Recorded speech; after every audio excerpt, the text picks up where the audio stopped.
Hi guys, so ito na naman tayo. Andito naman si Kuya Eric para mag-share ng konting kaalaman during our moto vlog ngayon. Andito po tayo sa Taytay, Palawan.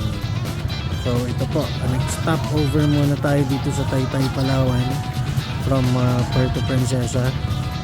So ito po, meron silang map.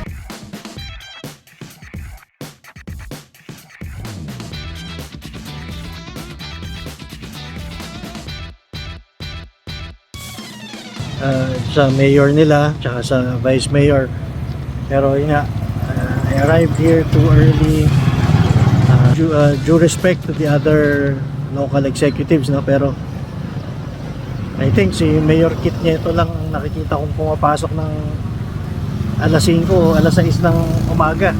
Mayor Kit ng Cainta, shout out naman, Mayor Kit, kamusta naman dyan sa atin sa Cainta. So kudos talaga Mayor sa lahat ng mga nagagawa mo dyan sa bayan natin. Sana all. So anyway, tuloy balita ko, meron daw ditong Spanish fort, no, na ginamit ng mga Kastila nung araw na nasasakupan pa tayo ng mga Espanyol. So sabi nila doon daw yun, diretso lang. Ayan, so pupuntahan po muna natin para makita natin. Alright, oo nga, napakalapit lang pala nitong Spanish fort.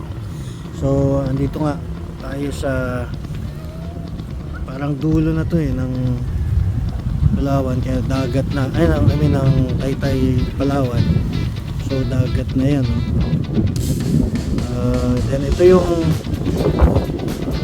Spanish fort na dating inoccupy ng mga Spaniards.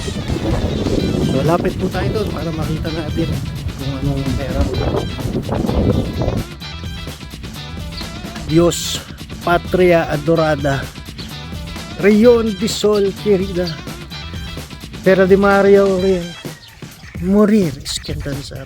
Joke lang. Hindi ko rin alam yung sinasabi ko, pero yun ay excerpt sa poem ni Jose Rizal. So ito po, ang galing, yung engraving ng Spanish fort.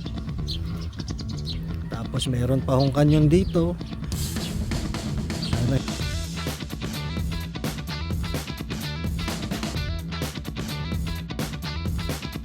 Ayan, so lumabas na po tayo dun sa fort. Andito naman po tayo sa port, sa katabi niya.